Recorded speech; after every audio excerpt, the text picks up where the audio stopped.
Hello, this is your Roshan sir, and today we'll talk about the business history chapter 3, and today's topic is features of new economic policy 1991. So let's go on the topic.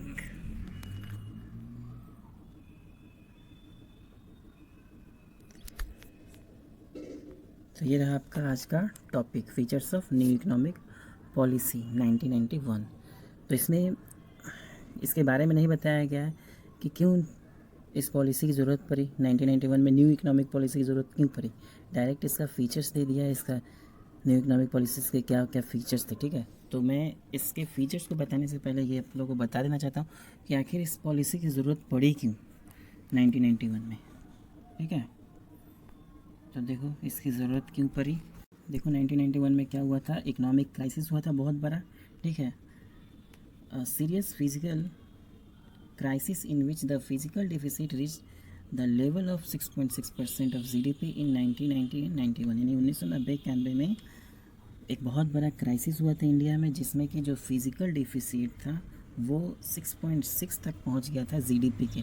अब GDP क्या होता है पता ही है, gross domestic product, यानी जितना भी production होता है किसी भी कंट्री का एक साल के अंदर में, ठीक है, उसको जीडीपी बोलते हैं। तो उस जीडीपी के 6.6% तक फिज़िकल डिफिसिट पहुंच चुका था। फिज़िकल डिफिसिट क्या होता है, यानी किसी भी कंट्री का जो इनकम होता है उसमें से जो एक्सपेंडिचर करते हैं, तो अगर एक्सपेंडिचर ज़्यादा होता है इनकम से तो उस टाइम फिज़िकल डिफिसिट होता है। ठीक है, जैसे मान लो किसी कंट्री का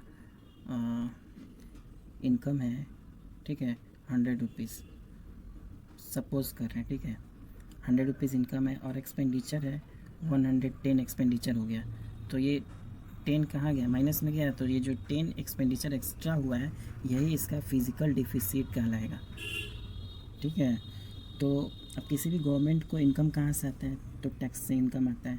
ठीक है, जो भी पब्लिक टैक्स देती है वही गवर्नमेंट का इनकम होता है, और जो एक्सपेंडिचर होता है डेवलपमेंट वगैरह में या फिर उनके एम्प्लॉयज़ को सैलरी वगैरह देने में, तो सब तो यही टैक्स जो इनकम है उसी में से तो खर्च करती है गवर्नमेंट, सबको देती है, या फिर इंफ्रास्ट्रक्चर पे खर्च करती है, या फिर कोई आपदा आती है तो उसमें देती है। ठीक है, यानी जो भी खर्च होते हैं वो सब गवर्नमेंट अपने इनकम में से ही देती है, और इनकम होता है टैक्स से। तो जब एक्सपेंडिचर ज़्यादा हो जाता है तो उस टाइम फिज़िकल डिफिसिट होता है। तो 1990 में 1990-91 में जो फिज़िकल डिफिसिट था वो 6.6% तक चला गया था जीडीपी के। समझ सकते हो कितना ज़्यादा हुआ हुआ 6.6%। हैवी इंटरनल डेप्ट which rose to about 50% of GDP, और जो इंटरनल डेप्ट था वो भी 50% चला गया था जीडीपी के, with interest payment draining about 39% of total revenue collection of the central government. यानी उस टाइम जीडीपी का 50% वो लोग क्या थे, डेप्ट में चले गए थे, लोन वगैरह ले लिए थे, कर्ज ले लिए थे, और फिर उसको चुकाने के लिए उस पर जो इंटरेस्ट पे कर रहे थे वो टोटल 39% पे कर रहे थे टोटल इनकम का। मान लो 100 इनकम है तो इस पर कुछ कर्ज वगैरह लिए हैं और इनकम ही हमारा 100 है, और 39% इस पर हम इंटरेस्ट पे कर रहे हैं, यानी टोटल हम 39 रुपीज़ में इंटरेस्ट पे कर रहे हैं। तो बचा कितना, ओनली 61 रुपीज़ बचा। अब 61 रुपीज़ में सब कुछ करना है, एक्सपेंडिचर भी करना है हर जगह, फिर से कर्ज भी चुकाना है। अब सोच लो कैसे होगा। तो यही हुआ था 1990 में। और फिर यहाँ पे नीचे देखो क्या दे रहा है, low GNP growth rate which fell to 1.4% from the peak level of 10.5% in 1988 and 1989। यानी जो उस टाइम जीएनपी था, ग्रॉस नेशनल प्रोडक्ट का ग्रोथ रेट जो था वो 1.4 चला गया था, 1.4%, जो कि पहले था कितना 10.5%, सीधे 1.4 पे जाके रुका था। लो ओवरऑल एग्रीकल्चर प्रोडक्शन, हर जगह डूब ही रहा था, एग्रीकल्चर प्रोडक्शन भी लो हो रहा था, food grain production, industrial production showed negative growth, सब में नेगेटिव ग्रोथ ही हो रहा था, सब डूब ही रहा था। देखो माइनस में यहाँ पे ग्रोथ दिखा रहा है, -2.8%, -5.3%, -0.1%, सब माइनस में ही जा रहा था। तो बहुत ही बुरा हाल था 1991 में। तो इसी से उभरने के लिए एक न्यू इकोनॉमिक पॉलिसी लाई गई 1991 में। ठीक है, तो उसी के बारे में इस टॉपिक में हम लोग को पढ़ना है। चलो देखते हैं न्यू इकोनॉमिक पॉलिसी में क्या क्या था।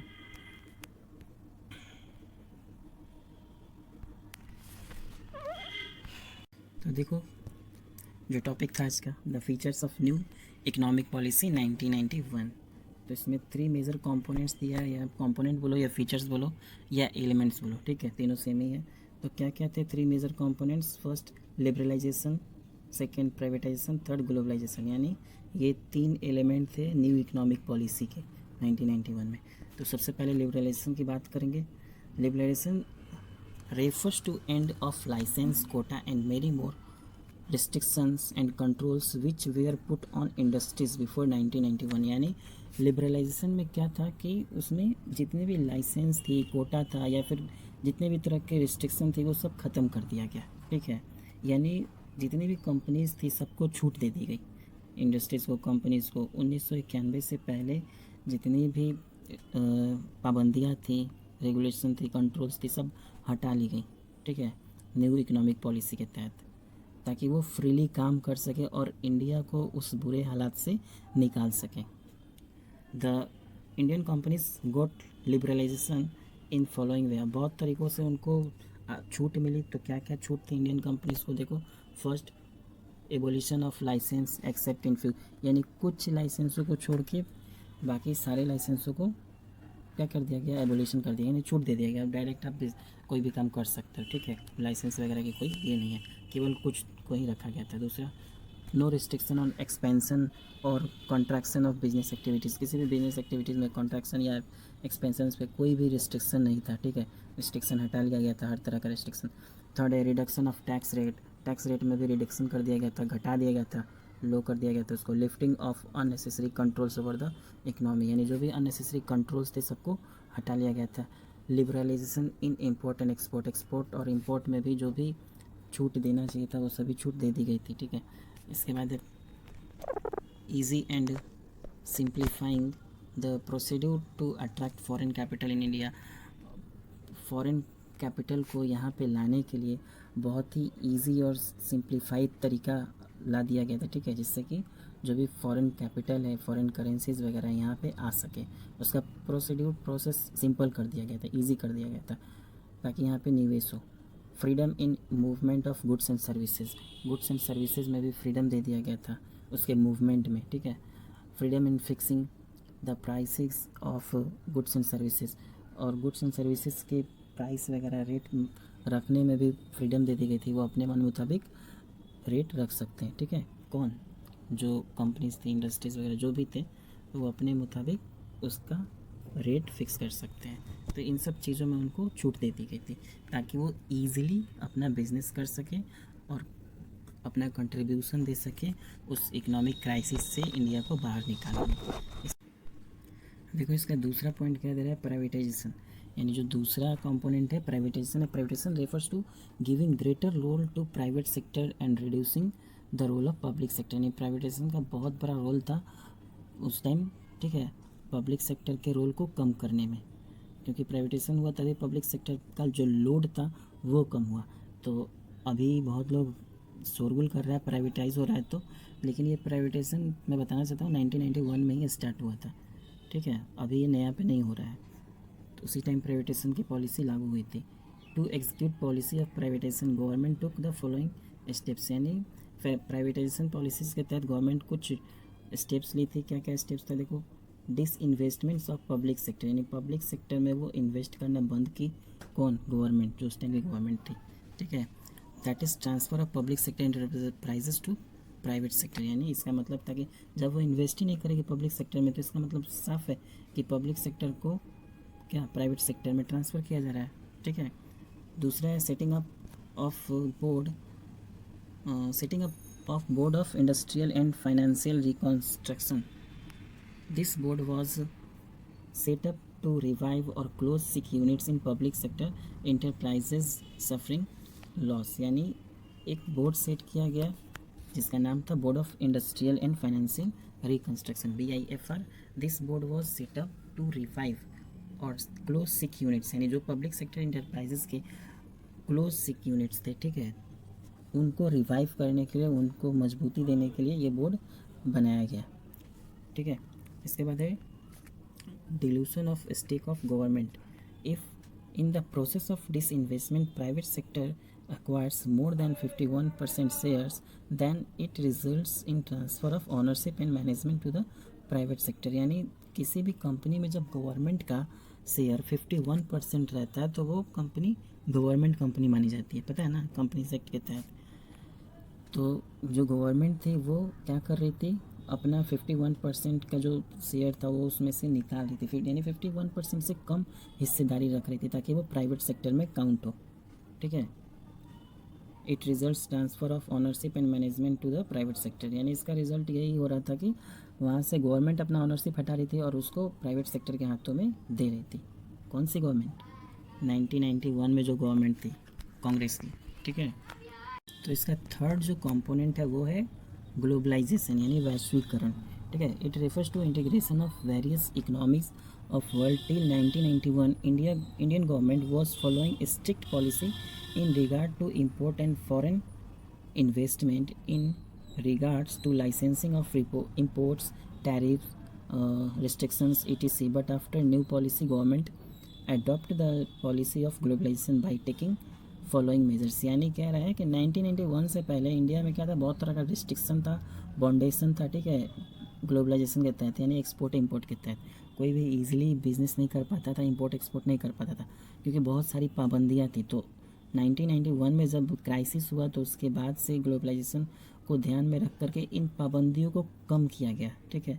लोगों को छूट दी गई जिसमें कि वो एज फ्रीली क्या कर सके, एक्सपोर्ट इंपोर्ट कर सके।